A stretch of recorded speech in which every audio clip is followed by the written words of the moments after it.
Steve here of Steve's Trains at Top Shed 34A and also West Green. This is the J69. I've been doing a bit more work. I put the whistle on, safety valves on, sandboxes. So I had to put these little grab rails on. These have been soldered, so what I did was I put a layer of 145, oh it was 179 I think, across there.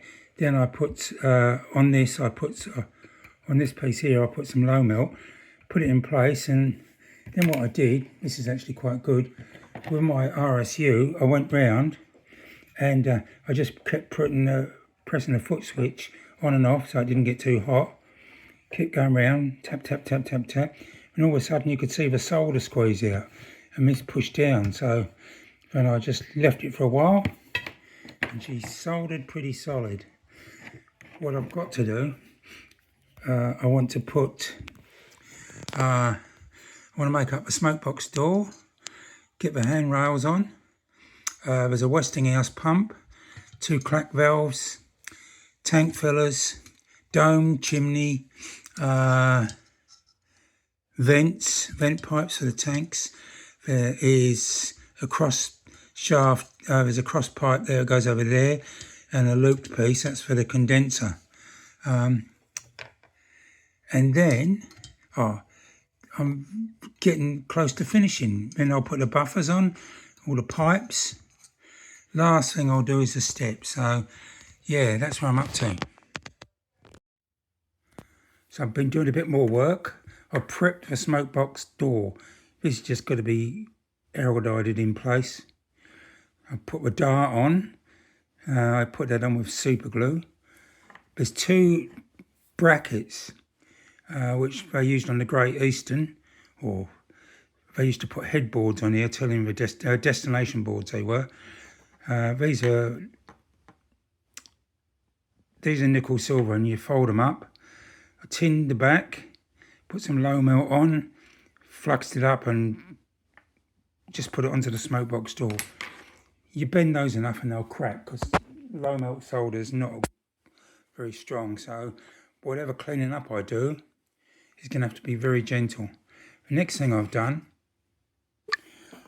I put the clack valves in. That's white metal soldered to the bottom. They're loose here at the moment.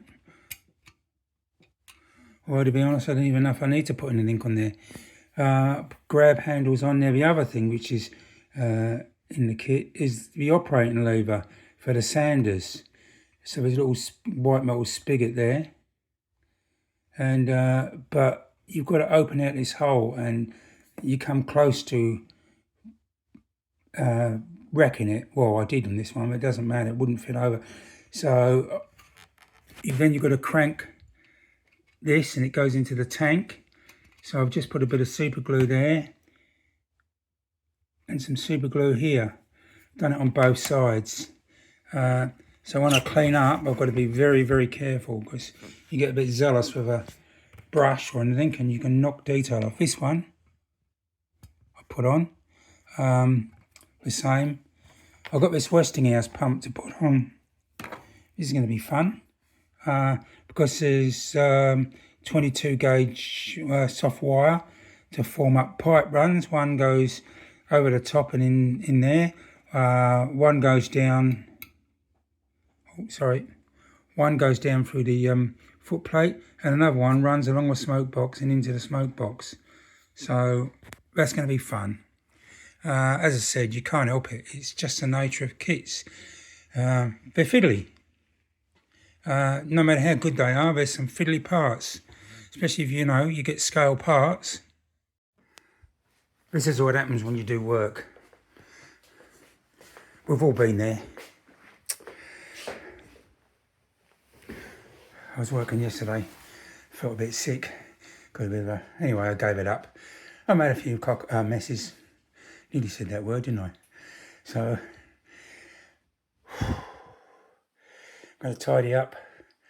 I've got to go down to Sydney for a couple of days.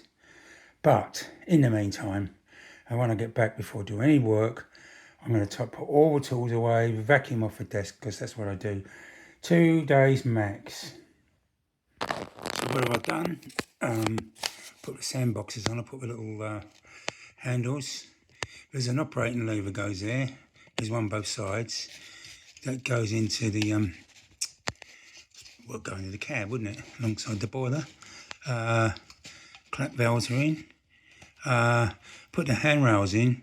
Mind you, I realised that the holes the other side wasn't quite right, so you'll see it in a minute.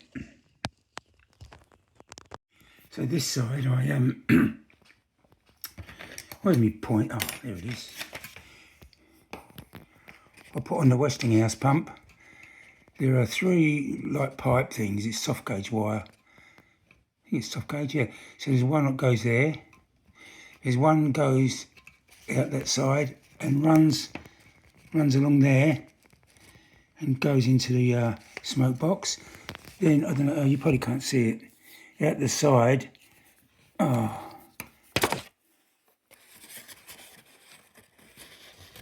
can just see it there. There's a pipe there, goes through the footplate. So I've got some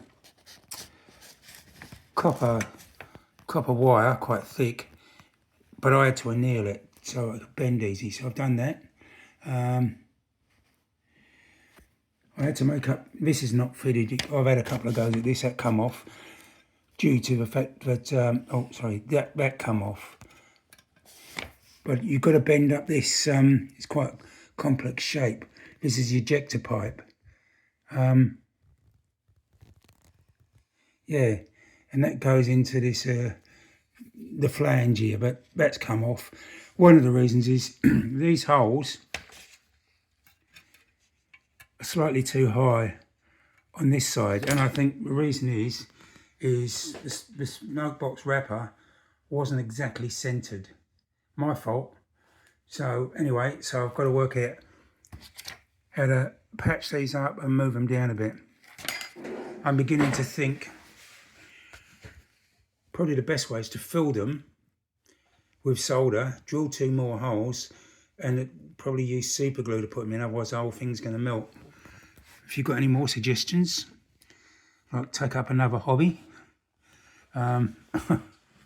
The other thing I did when I was mucking around with this, there was a whistle there, goes in there, it's a white metal thing.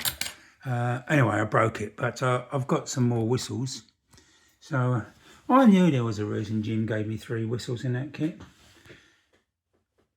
He knows what people do. Anyway, so that's it. I think that's it from, is it part 11? I don't know, 12? I can't remember. When you have as much fun as I do, you just lose track. Thanks for watching. Please subscribe, give us a like, make a comment. Thank you.